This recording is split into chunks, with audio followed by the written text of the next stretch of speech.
Oi, gente, tudo bem com vocês? Aqui estamos no 19º dia, quase na metade do desafio, lendo o Novo Testamento em 40 dias. Ontem a gente estava lendo, a gente terminou o livro de João, e a gente começou o livro de Atos. A gente parou no capítulo 4, depois do capítulo 4, começando para o capítulo 5.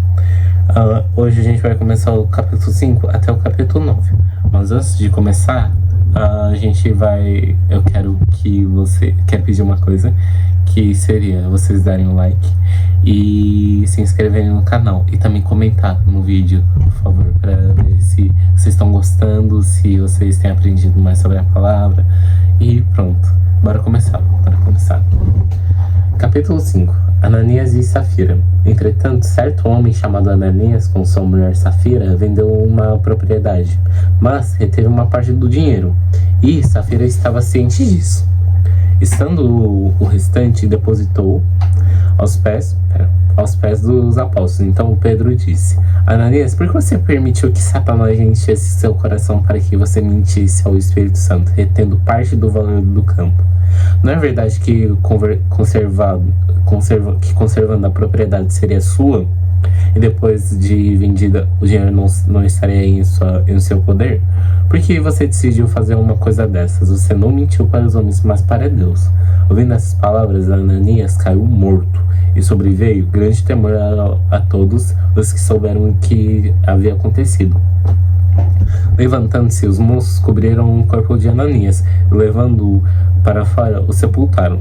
Quase 3 horas depois, entrou a mulher de Ananias sem saber o que tinha acontecido. Então Pedro, dirigindo-se para ela, perguntou: Diga-me, foi por este valor que vocês venderam aquela terra? Ela respondeu: Sim, foi por esse valor.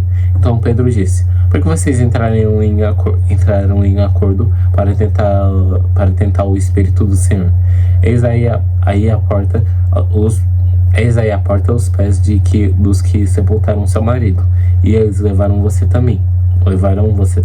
No mesmo instante, ela caiu aos pés de Pedro e morreu. Entrando, os moços viram que ela estava morta, e levando-a, sepultaram-na ao lado do marido. E sobreveio grande temor a toda a igreja, e todos aqueles que ouviram falar destes acontecimentos. Sinais e prodígios. Muitos sinais e prodígios eram feitos entre o povo, pelas mãos dos apóstolos, e todos costumavam se reunir de comum acordo no pórtico de Salomão. Mas dos restantes ninguém ousava juntar-se a eles. Porém, o povo tinha grande admiração por eles, e aumentava sempre mais o número de crentes no Senhor. Uma multidão de homens e mulheres, a ponto de levarem os enfermos até pelas ruas e os colocarem sobre leitos e macas, para que, ao passar, Pedro, ao menos a sua sombra, se protegesse sobre alguns deles. Vinha também muita gente de cidades vizinhas de Jerusalém, levando doentes e atormentados por espíritos imundos, e todos eram curados. A perseguição aos apóstolos. Levantando-se, porém, o sumo sacerdote e todos os que estavam com ele, isso é, partido dos saduceus, ficaram com muita inveja, prenderam os apóstolos e o recolheram à prisão pública. Mas de noite, um anjo do Senhor abriu as portas da prisão e, levando-os para fora, lhes disse: Vão ao templo e digam ao povo todas as palavras dessa vida. Tendo ouvido isso, logo ao amanhecer entraram no templo e ensinavam. Quando chegaram ao sumo sacerdote que estavam com ele, convocaram o sinédrio e todo o conselho dos anciãos do povo de Israel, e mandaram buscar os apóstolos na prisão. Mas quando os guardas chegaram lá, não os encontraram no cárcere, e voltando, relataram, dizendo: Encontramos a prisão fechada com toda a segurança, e as sentinelas nos nossos postos junto às portas, mas abrindo as portas não encontramos ninguém dentro. Quando o capitão do templo e os principais sacerdotes ouviram dessas informações, ficaram perplexos a respeito deles e do que viria a ser isso. Nesse momento, alguém chegou e lhes comunicou: Vejam, os homens que os senhores prenderam estão no templo ensinando o povo. Então o capitão e os guardas foram e trouxeram sem violência, porque temiam ser apedrejados pelo povo. trouxeram os apóstolos apresentando-os ao Sinédrio, e o sumo sacerdote os interrogou, dizendo: não é verdade que ordenamos expressamente que vocês não ensinem nesse nome? No entanto, vocês encheram Jerusalém com a doutrina de vocês. Ainda querem lançar sobre nós o sangue desse homem. Então, Pedro e os demais apóstolos afirmaram: é mais importante obedecer a Deus do que aos homens. O Deus de nosso Pai ressuscitou Jesus, a quem vocês mataram, pendurando-o no madeiro. Deus, porém, com a sua mão direita o exaltou a príncipe Salvador, a fim de conceder a Israel arrependimento e remissão de pecados. E nós somos testemunhas desses fatos, nós e o Espírito Santo que Deus deu aos que lhe obedecem. Eles, porém, ouvindo isso, se enfureceram e queriam matá-los. O perecer de Gamaliel.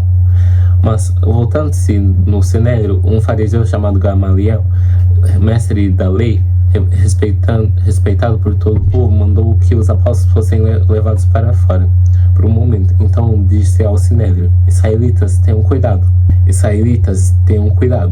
com o que vão fazer a estes homens, porque algum tempo atrás se levantou e se juntaram cerca de 400 homens, mas ele foi morto, e todos os que lhe obedeciam se dispersaram e foram reduzidos a nada. Depois desse, levantou-se Judas o Galileu, nos dias do recenseamento, e levou muitos consigo.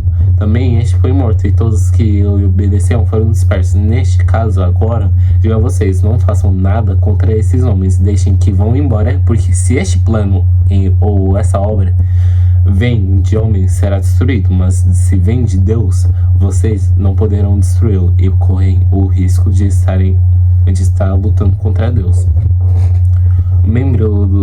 Os membros do Sinédrio concordavam com Gamaliel. Então chamaram os apóstolos e os aceitaram, oferecendo-lhes que não lhe falassem no nome de Jesus. O soltaram.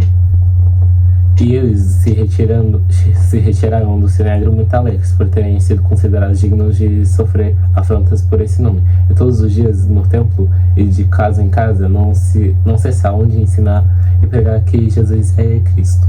Capítulo 6. A escolha dos 7. Capítulo 6. A escolha dos 7. Naqueles dias, aumentando o número dos discípulos, houve murmuração dos helenistas contra os hebreus, porque as viúvas deles estavam sendo esquecidas na distribuição diária. Então os 12 convocaram a comunidade dos discípulos e disseram: não é correto que nós abandonemos a palavra de Deus para servir as mesas. Por isso, irmãos, escolham entre vocês 7 homens de boa reputação, cheios do Espírito e de sabedoria, para os encarregados desse serviço.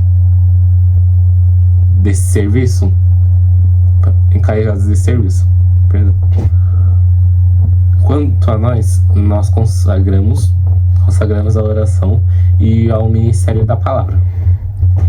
O parecer agradou a todos. Então elegeram Estevão, um homem cheio de fé e do Espírito Santo. Filipe procurou Nicanor, Timão, Parmenas e Nicolau, prosélito de Antioquia. Prosélito de Antioquia. Apresentaram estes homens aos apóstolos, que orando lhes impuseram as mãos. A palavra de Deus crescia, e em Jerusalém o número de discípulos aumentava. Também um grande grupo de sacerdotes obedecia à fé. Estavam diante do Sinédrio. Estevão, cheio de graça e de poder, fazia prodígios e grandes sinais entre o povo. Então, alguns dos que eram da sinagoga chamada dos libertos, dos Sireneus e dos Alexandrinos e dos da Cilícia e da província da Ásia se levantaram e discutiram com Estevão. Mas eles não podiam resistir à sabedoria e ao espírito pelo qual ele falava. Então subornaram alguns homens para que dissessem: ouvimos este homem proferir blasfêmias contra Moisés e contra Deus. Atiçaram o povo, os anciãos e os escribas. Investindo contra Estevão, o agarraram e levaram ao sinédrio. Apresentaram testemunhas falsas que disseram: este homem não para de falar contra o lugar santo e contra a lei. Nós ouvimos dizer que esse Jesus, o Nazareno, destruirá este lugar e mudará os costumes que Moisés nos deu. Todos os que estavam sentados no sinédrio, fitando os olhos em Estevão, viram o seu rosto como se fosse o rosto de anjo. Capítulo 7. A defesa de Estevão. Então o sumo sacerdote perguntou a Estevão: isso é de fato assim? Estevão respondeu: irmãos e pais, escutem. O Deus da glória apareceu a Abraão, nosso pai, quando este estava na Mesopotâmia, antes de morar em Harã, e lhe disse: saia da sua terra e do meio da sua parentela, e vá para a terra que eu lhe mostrarei. Então Abraão saiu da terra dos caldeus e foi morar em Harã.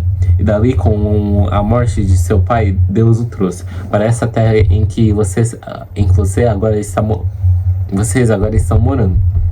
Nela não lhe deu herança nem sequer o espaço de um pé, mas prometeu dar-lhe a posse dela e depois dele a sua descendência, embora Abraão ainda não tivesse filhos. E Deus falou que a descendência dele seria peregrina em terra estrangeira, onde seriam escravizados e maltratados durante 400 anos. Deus disse ainda: castigarei a nossa nação da qual forem escravos, e depois disso sairão daí e me servirão neste lugar. Então lhe deu a aliança da circuncisão. Assim Abraão gerou Isaque e o circuncidou no 8º dia. E Isaque gerou Jacó, e Jacó gerou os 12 patriarcas. Os patriarcas, invejosos de José, venderam-no para ser levado para o Egito, mas Deus estava com ele. Também, graça e sabedoria diante de Faraó, rei do Egito, que o constituiu governador daquela nação e de toda a casa real. Depois houve fome e grande sofrimento em todo o Egito e em Canaã. Nossos pais não achavam o que comer, mas quando Jacó ouviu que no Egito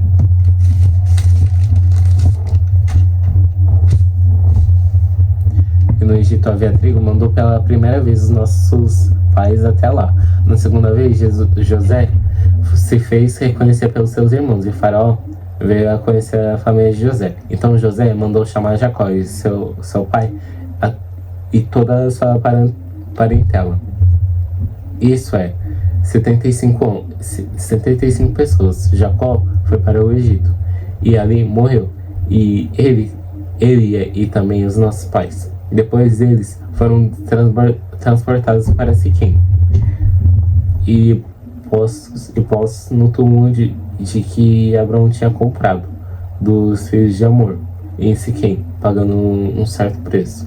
E quando já estava próximo o tempo em que Deus cumpriria a promessa feita a Abraão, o povo cresceu e se multiplicou no Egito, até que se levantou ali outro rei que não conhecia José.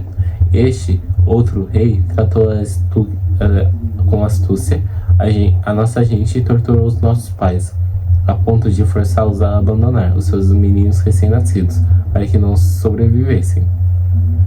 Por esse tempo nasceu Moisés, que era famoso aos olhos de Deus. Durante 3 meses ele foi mantido na casa do seu pai.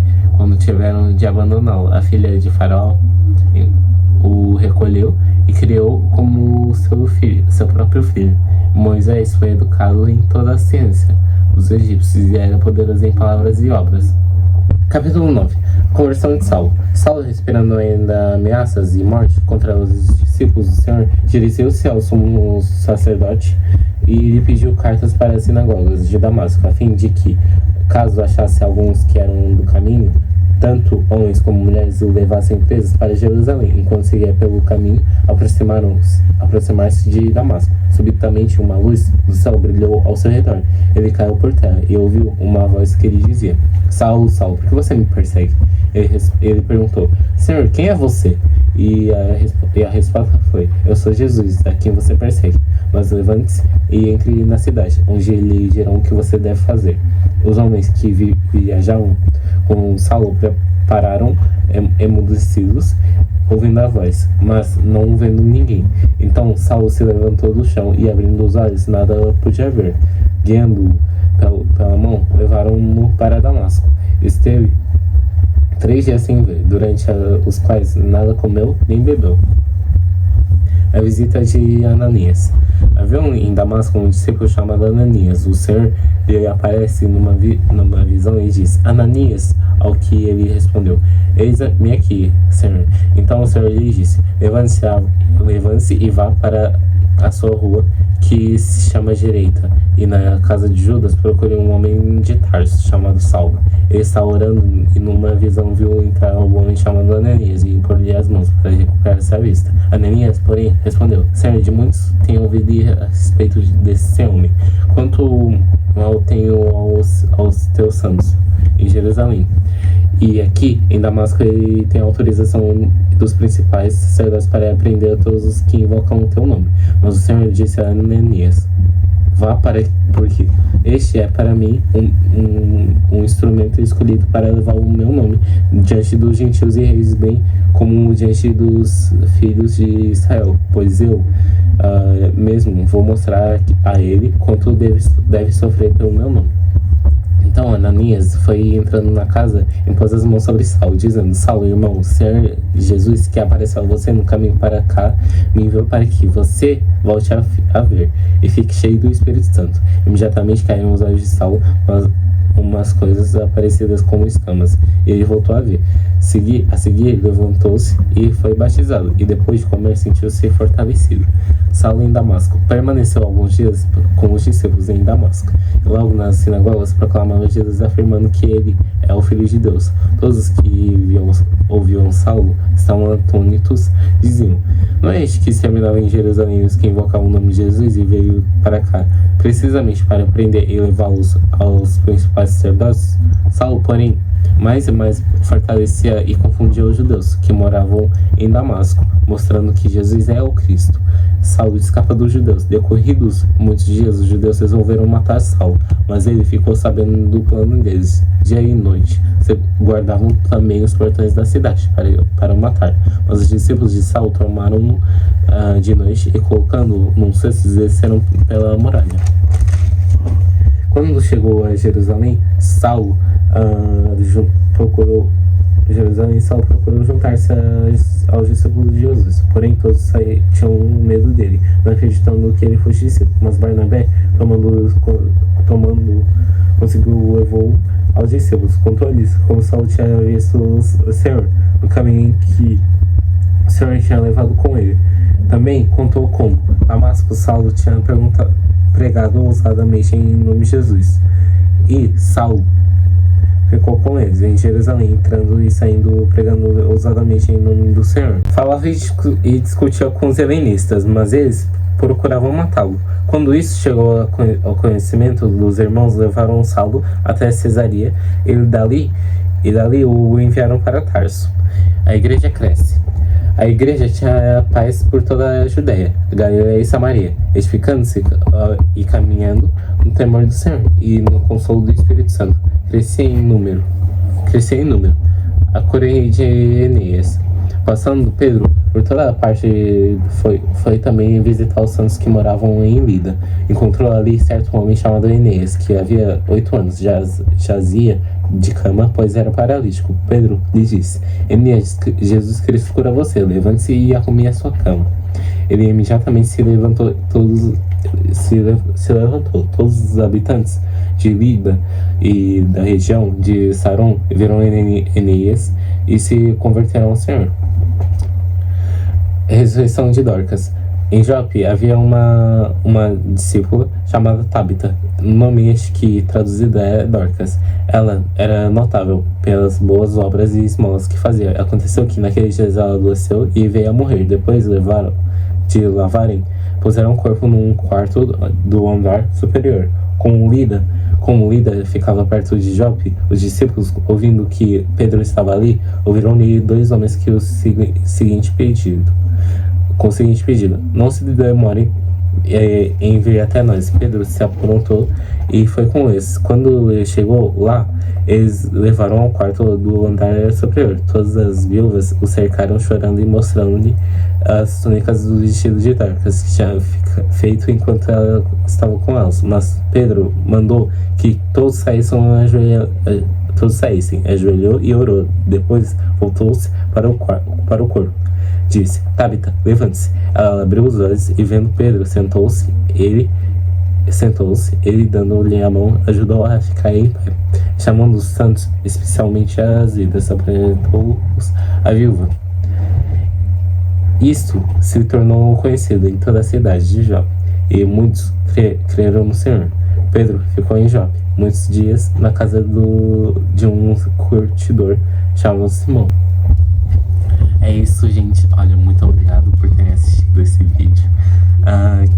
Não se esqueçam de deixar o like e se inscrever aí no canal. Espero que vocês estejam gostando muito desse desafio. E é isso, gente. Muito obrigado por terem assistido hoje. E peço também imensas desculpas pela demora dos vídeos. Eu não tenho conseguido me organizar bem. Mas espero que isso melhore e que venha postar, tipo, certinho, tá? Nos dias certos, tá? Então é isso. Tchau, até amanhã.